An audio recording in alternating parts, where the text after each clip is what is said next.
A santa paz de Deus, irmãos. Vamos ouvir um pouquinho do culto online, irmãos.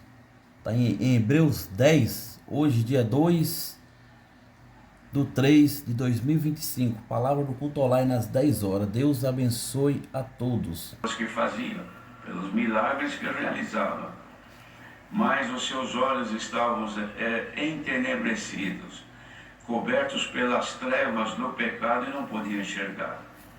Mas a graça foi revelada, principalmente aos gentios, cresceu e chegou também a muitos hebreus, que nem todos os hebreus eram judeus, alguns eram e outros não eram, ainda que hebreus, descendentes de Abraão. Mas alcançaram graça e misericórdia, e agora o cuidado que Deus dava ao apóstolo de doutriná-los, para que eles não se perdessem, ou melhor, não perdessem a oportunidade que lhes era concedida para se salvarem. Então Deus deu a graça de ensinar, de admoestarem, de falar abertamente a forma deles prosseguirem depois de haver crido e batizados e recebido neles também o penhor do Espírito Santo. Agora demandava a eles a obediência para poderem conservar esta fé, perseverando nela. Então aqui, neste capítulo 10, o apóstolo que escreveu esta carta, ele exorta aos irmãos a perseverarem na fé, sem naufragar nela, como alguns já fizeram, e naufragaram, afundaram durante a peregrinação, e apostataram-se da verdadeira fé. Mas aqueles que estavam fiéis, mas que tinham lutas e dificuldades, então ele faz este ensinamento tão importante. E dizia: irmãos, tendo então agora ousadia para entrar no santuário pelo sangue de Jesus, pelo novo e vivo caminho que ele nos consagrou, pelo véu, isto é, pela sua carne, porque eles não tinham esta ousadia.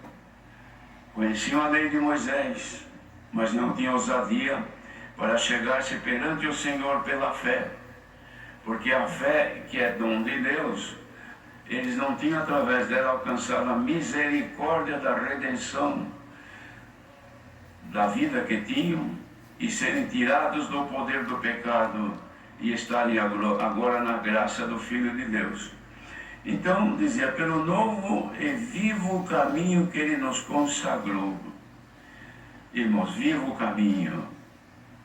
Considerando isto, o caminho que ele nos consagrou é vivo, não é caminho de morte. Alguém perguntou para o Senhor Jesus uma vez: Senhor, mostra-nos o caminho que nos basta. O Senhor Jesus disse a eles: eu sou o caminho, e a verdade e a vida. Ninguém vem ao Pai senão por mim. Ele era o caminho vivo, o caminho da vida.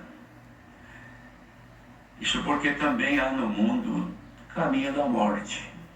Jesus, o Filho de Deus, trouxe para o homem o caminho da vida, que é a vida eterna. Já o inimigo, o adversário de Deus, manifestou no mundo o caminho da morte, através da mentira, porque o diabo, ele mente desde o princípio e ele é o pai da mentira.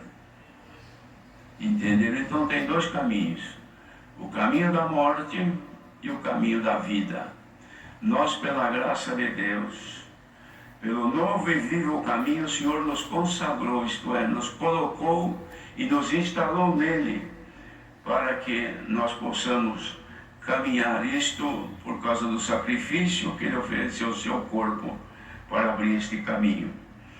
Agora então a recomendação é essa: já que temos um grande sacerdote sobre a casa de Deus, porque eles tinham naquele tempo, o povo de Israel tinha sacerdotes mortais.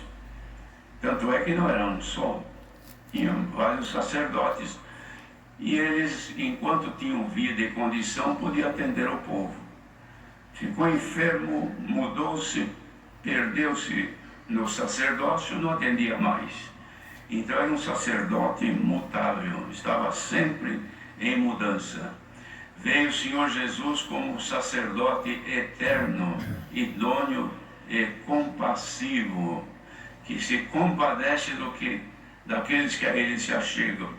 Este é o nosso sacerdote sobre a casa de Deus. Então recomendava aqueles irmãos, cheguemos-nos então a ele, com verdadeiro coração, quer dizer, um coração sincero, um coração puro, um coração sem mágoas, sem ódio, sem maldade. Procuremos o Senhor. E também com inteira certeza de fé, porque se achegarmos ao Senhor com o nosso coração, ainda que tendo defeito, mas somos sinceros, não escondemos e vamos através da fé, então nós podemos alcançar a purificação dos nossos corações. Que não é o coração que bombeia o sangue do corpo, é aqui dentro, é o nosso ser, onde está o nosso cérebro, aí é que está o que domina o nosso ser. Isso deve ser inteiramente consagrado a Deus. Purificados da má consciência, porque nós temos um registro dentro do nosso ser, da nossa cabeça, no nosso cérebro, onde se registram os nossos atos, bons e não bons, e ficam guardados como um arquivo.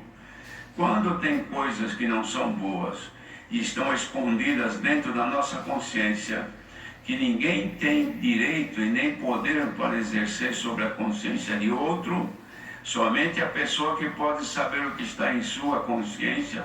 Marido não sabe o que pensa a mulher, mulher não sabe o que pensa o marido, nem o que fez escondido, porque este poder não está nas pessoas. Mas Deus conhece todos os corações e conhece as consciências de cada um. E Ele pode nos purificar da má consciência. O que é a má consciência? É aquilo que a pessoa não consegue esquecer, que praticou desagradável a Deus. Cometeu um erro, um pecado, porque todos pecam, pecou em alguma situação, e toda hora lembra daquilo, fica como um filme diante da pessoa, lembrando daquilo. Se a pessoa se arrepende, encontrando lugar para arrependimento, claro, se arrepende e vai humilhado aos pés do Senhor, pode ser perdoada e a sua consciência purificada, porque só o sangue do Senhor Jesus tem poder de libertar a consciência de pecado. E eles naquele tempo usavam o sangue de animais, que purificava pecados do corpo, mas quanto à consciência não. Tinham sempre a sua consciência lembrança dos erros que fizeram, e aquilo lhes fazia, molestava a vida toda. Mas agora o sangue do Senhor Jesus, através do poder do Espírito Santo, liberta a consciência da pessoa. E libertando a consciência da pessoa, a pessoa passa a ter liberdade para entrar no santuário de Deus. Não é difícil de entender isso. E eu não escolhi esse capítulo para ler não, irmãos, Deus me conhece. Mas os irmãos estão percebendo que o assunto aqui é compatível com aquilo que foi lido, compatível com a oração que todos disseram amém? É porque o Senhor nos quer purificar da má consciência, tirar de nós os defeitos guardados, escondidos, que a pessoa fez e acha que vai ficar por isso mesmo, que ninguém sabe. Como a tua consciência não se apaga, sempre te traz lembrança, diante de Deus ela é patente, Deus conhece. Só que a proposta do Senhor é purificar os corações e as mentes, as consciências destes males que acompanham a pessoa. E isto acontece pelo poder da palavra de Deus, através do Espírito Santo. Isso não se alcança através de livros, não se alcança através de amizades, não se alcança através de dinheiro. alcança-se através da misericórdia de Deus e da sua compaixão, porque o Senhor é compassivo e misericordioso para com todos nós. Então ele dizia: retenhamos firmes a confissão da nossa esperança, porque fiel é o que prometeu. Qual é a esperança que nós temos? De viver bem neste mundo, de herdar heranças ou bens nesta terra, e temos uma vida abastada, feliz, com saúde, com tudo de bom. É claro que todo mundo gosta, mas nem todos conseguem. E ainda que consigam, mas não conseguem ser perfeita, porque este mundo, ele está sob o poder do pecado e da maldade, e ninguém consegue se libertar. Ainda que a pessoa viva muito bem, com a sua vida abastada, cheia de recursos, de tudo que precisa, mas sempre haverá nela alguma coisa que a moleste, que a faça preocupar-se, que a faça muitas vezes chorar quando está sozinha. Por quê? Porque este mundo é mundo de trevas, e nós fomos tirados das trevas e colocados nesta maravilhosa luz que é Jesus Cristo, nesta graça santa. Consideremos-nos então, irmãos, uns aos outros. Aqui vem os conselhos para nós, para nos estimularmos a caridade e as boas obras. O estímulo, irmãos, é uma força que não se percebe, mas ela ajuda. Estimular alguém, por exemplo, a pessoa, um moço, uma moça, que não gosta de estudar, não tem profissão, não pensa no futuro, não sabe o que será amanhã. Então o que fazem os pais? Estimulam aquela moça, aquele moço, para que ele busque aprender alguma profissão, para poder viver nesta terra. Este estímulo é uma força exterior que chega e ajuda a pessoa com aquilo que tem. Estimular uns aos outros, estimular para as boas obras, irmãos. E não dar estímulo para que a pessoa faça o que não deve, para que a pessoa fale o que não deve falar. Estimular a pessoa para tomar uma medida. Olha, se fosse eu tomava logo uma medida, eu recorreria à justiça, eu faria isso, eu me vingaria dele, porque você está estimulando para o mal. Mas aqueles que têm o bem dentro de ti não conseguem estimular para o mal, porque da abundância do coração disso fala a boca. Coração cheio de maldade, a boca vai falar o que é bom. Cheio de amor, de caridade, a boca falará aquilo que diz respeito à caridade e às boas obras. Por isso, irmãos, nós quando nos ajuntamos, deve haver em nós estímulo de um para com o outro, de boas obras, daquilo que faz bem, daquilo que nos alegra, que aumenta em nós a nossa confiança e a nossa esperança. Então, estimular a caridade, que é, irmãos, a essência do amor, e também boas obras, coisas boas. Não deve haver nos nossos ajuntamentos, quando nós nos encontramos, grupo de pessoas, de irmãos, que conversam e cada um fala o que sente, fala da atualidade, fala das novidades, fala do avanço de tudo deste mundo, e depois começa a haver os estímulos. Então, um estimula para as coisas frágeis desta vida, para gozo terreno. Não, você deve pegar uma férias e você deve ir para tal lugar, esquece da família, esquece dos seus problemas, vai viver a tua vida, vai gozar a tua carne. Isso é um estímulo, mas não é para boas obras. Outros já dizem, você pode, você que Deus te deu condição, aproveita os teus dias, vai ouvir a palavra, vai congregar, vai visitar a irmandade. Está estimulando a caridade. Bendito seja o Senhor. Mas lamentamos, irmãos, que nos nossos ajuntamentos, todo o estímulo que acontece, a maior parte são estímulos para coisas que não são boas. Porque quando a pessoa controla, sabe o que aconteceu comigo? Não. Aconteceu assim, de uma pessoa, irmão nosso, me falou isso, me fez aquilo, e você ficou quieto? Eu fiquei em paz, Você não devia ter ficado quieto, devia ter revidado. Você devia tomar uma medida. Por que você não faz isso, não faz daquilo? Move uma ação contra ela por danos morais, Move uma ação para que ele pague o dano que fez para você. Você está estimulando, mas é para boas obras ou é para obras que não são agradáveis a Deus? Cada um de nós tem poder de estimular. Marido estimula o marido, a mulher e vice-versa, e os filhos também. Que haja entre nós sempre estímulo para as boas obras e a caridade de Deus. Quanto mais se estimula, mais aparece aquilo que nós estamos estimulando. Se é para bem, se é para santificação, se é para viver melhor neste mundo servindo a Deus, naturalmente algum fruto vai aparecer. Mas se for o inverso, estimulando para razões, para direitos, para prazeres desta vida e assim por diante, você estará estimulando, mas degradando a vida espiritual da pessoa, e ela está, em vez de crescer, está diminuindo diante de Deus com as virtudes dele. Irmãos, é uma palavra que incomoda a gente de ouvir, mas é verdade, incontestável. Ele diz assim: não deixando nossa congregação como é costume de algum, antes admoestando-nos uns aos outros. Não deixar a congregação, irmãos, não quer dizer que eles congregavam num bairro e não podia deixar de congregar ali e congregar numa outra. Não era isto. A congregação é o ajuntamento. Aqui, por exemplo, isto aqui é uma congregação, não é o prédio. O prédio é casa de oração. A congregação é o povo congregado aqui nesta manhã. Deixar a congregação não é levantar e ir no sanitário, não é levantar e ir embora porque precisa trabalhar ou precisa de alguma coisa. Não é isso.